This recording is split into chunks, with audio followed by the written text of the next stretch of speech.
Bonjour, je dois vous avouer que j'ai un petit penchant pour le 4e stage qui consiste à l'étude du cou, du thorax et des lignes de force.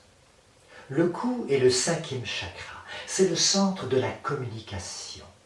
Comment je communique avec ma langue, comment je communique avec mes postures, comment je communique avec mon silence. C'est donc le centre des non-dits, de ceux qui gardent tout en eux. Ces gens-là vont racler la gorge continuellement. Ces gens-là auront des symptômes tels que des douleurs à la déglutition ou la boule dans la gorge. Ceci va entraîner des problèmes au niveau de la thyroïde à long terme et créer des symptômes d'hypothyroïdie ou d'hyperthyroïdie. Nous allons avoir des symptômes locaux, mais aussi des symptômes à distance. Nous allons pouvoir, par exemple, en travaillant la langue, avoir des résultats sur des torticolis. Et pourquoi? Tout simplement parce que la langue est un muscle puissant. À lui tout seul, il peut déplacer une dent. Vous vous rendez compte? Imaginez-vous donc les torticolis, les nuques bloquées, etc. Tout ça par manque de communication.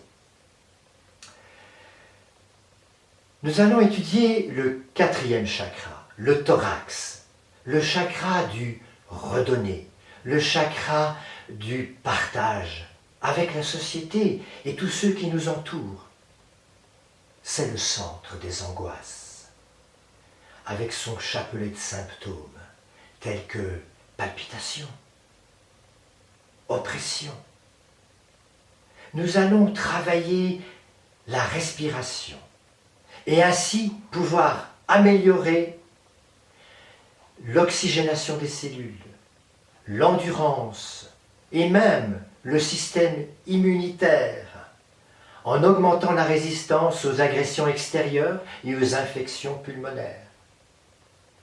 Nous allons travailler, entre autres, le thymus, les côtes, la plèvre, la trachée, le cœur et le péricarde.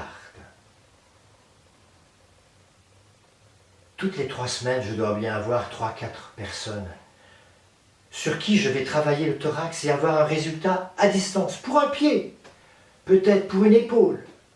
Tout est possible avec les méridiens d'acupuncture et avec les fascias. Nous allons étudier les lignes de force. Ici, vous aurez des résultats exceptionnels sur vos échecs ostéopathiques habituels. Les collèges n'enseignent pas cette technique et c'est bien malheureux, comme dirait Paul Chauffour, qui a initié cette découverte.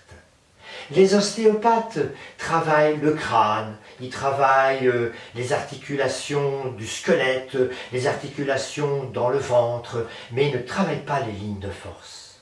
Ici, nous allons travailler les longs os, car ils sont sollicités par la gravité et se tassent parfois.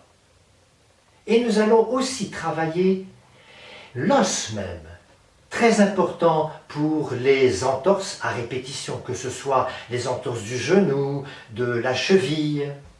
En travaillant l'os, vous allez bénéficier l'articulation, vous allez lui redonner une flexibilité et ainsi diminuer les chances de recurrence de ces lésions chroniques.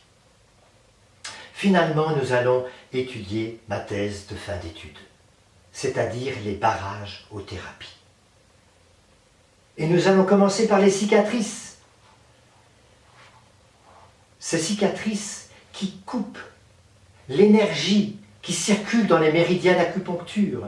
Ces cicatrices sont réactogènes, sont pathogènes et vont créer des problèmes à distance.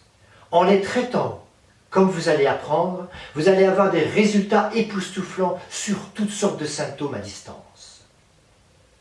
Nous allons apprendre évidemment d'autres barrages tels que des barrages chimiques, biochimiques, des intoxications, des pollutions médicamenteuses, des allergies alimentaires que vous pourrez détecter, etc. Tiens, j'ai eu un cas il y a quelques semaines d'une dame qui avait des migraines depuis un déménagement. J'étais assez sceptique, je me dis, waouh, un déménagement, il doit peut-être y avoir quelque chose avec l'habitation. Et j'ai découvert qu'elle avait un problème de pollution avec l'eau du robinet. Et oui, elle habitait une région très, très industrielle. Voilà. Nous allons enfin apprendre par une technique appelée passe-partout à traiter les ronflements. Et là, vous aurez 90% de succès. Voilà. J'espère que je vous mets l'eau à la bouche. Et puis, je vous dis à bientôt peut-être. Merci de votre attention. Au revoir.